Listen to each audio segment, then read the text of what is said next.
మాజీ మంత్రి Congress party senior నేత చింతామోహన్ కూటమి ప్రభుత్వంపై తీవ్ర విమర్శలు చేశారు. గుంటూరు బ్రాడీపేటలో ఏర్పాటు చేసిన మీడియాతో సమావేశంలో ఆయన మాట్లాడుతూ ఈ కూటమి ప్రభుత్వం రాష్ట్రాన్ని నాశనం చేసే దిశగా సాగుతోందని, ముఖ్యంగా ప్రాథమిక విద్యా వ్యవస్థపై కుట్ర జరుగుతుందన్నారు.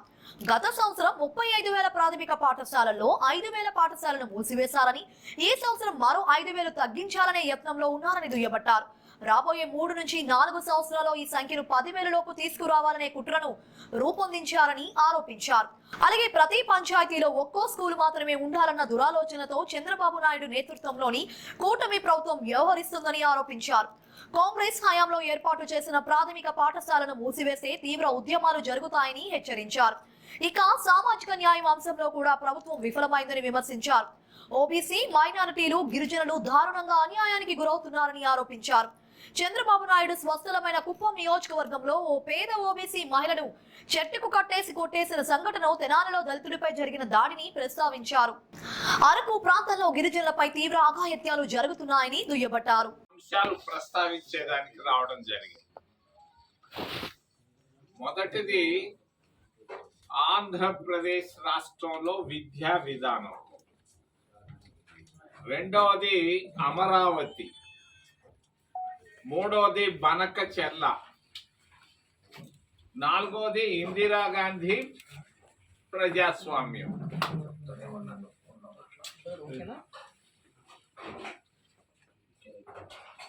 రాజీవ్ గాంధీ ప్రధానమంత్రిగా ఉన్నప్పుడు నూతన విద్యా విధానాన్ని తీసుకురావడం జరిగింది. 87 ఆ ప్రాంతాల్లో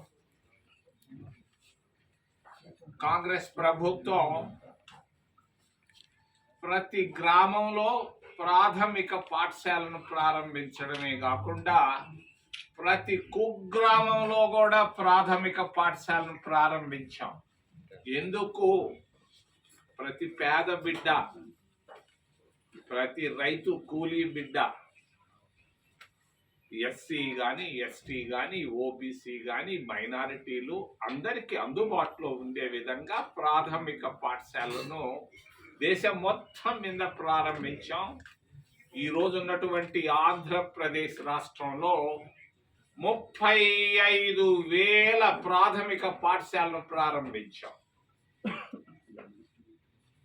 ఈరోజు కూటమి ప్రభుత్వం ఈ ప్రాథమిక పాఠశాలల పైన కుట్ర బందుతా ఉంది. 35,000 ఉన్నటువంటి ప్రాథమిక పాఠశాలను గత సంవత్సరంలో 5,000 పాఠశాలలు తగ్గించారు. ఈ సంవత్సరం మరొక 5,000 పాఠశాలలు తగ్గించాలనుకుంటున్నారు.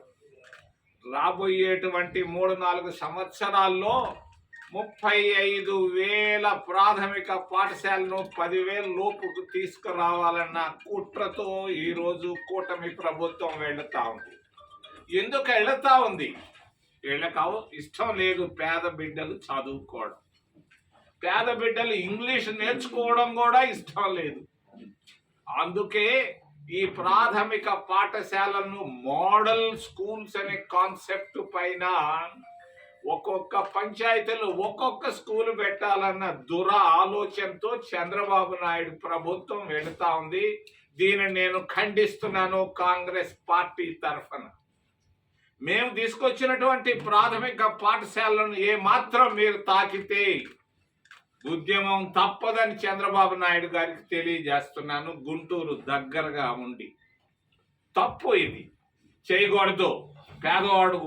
పేదవాడికి అన్యాయం జరగకూడదు. ఇది స్వతంత్ర భారతదేశంలో పేదవాళ్ళ కొరకు మేము తీసుకొచ్చినటువంటి ప్రాథమిక పాఠశాలను తగ్గించే హక్కు ఎవరిచ్చారు మీకు? 150 మంది ఎమ్మెల్యేలు ఉంటే సరిపోద్దా? పేదవాడికి ఎందుకు అన్యాయం జరుగుతూ ఉంది?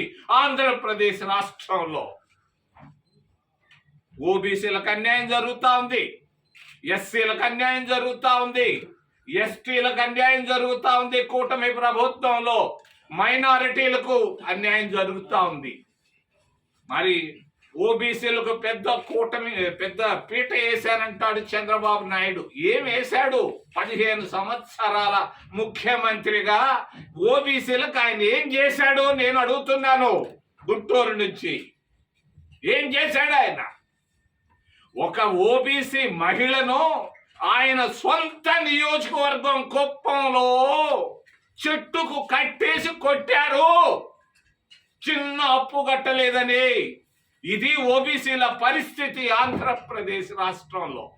మరి ఈ ఒట్టి మాటలు చెప్పుకుంటున్నాడు యనమల రామకృష్ణుడు, లేకపోతే ఇంకొక ఆయన రామ్మోహన్ మంత్రులు చేసినంత మాత్రాన ఓబీసీలకు పెద్దపీట వేసినట్టు కాదు. ఇది కుప్పంలో నిరుపేద ఓబీసీ మహిళను చెట్టుకు కట్టేసి కొట్టారు దుర్మార్గంగా. ఇది తప్పు అని నేను తెలియజేస్తున్నాను.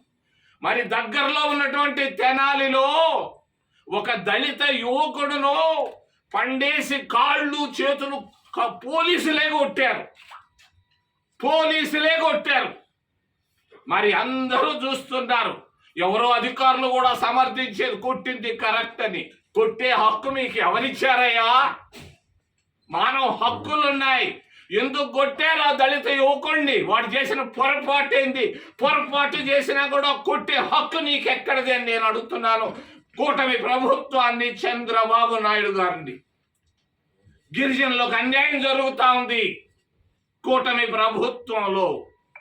మరి అరకులో గిరిజనులు ఎక్కువ, మరి ఛత్తీస్గఢ్లో గిరిజనులు ఎక్కువ.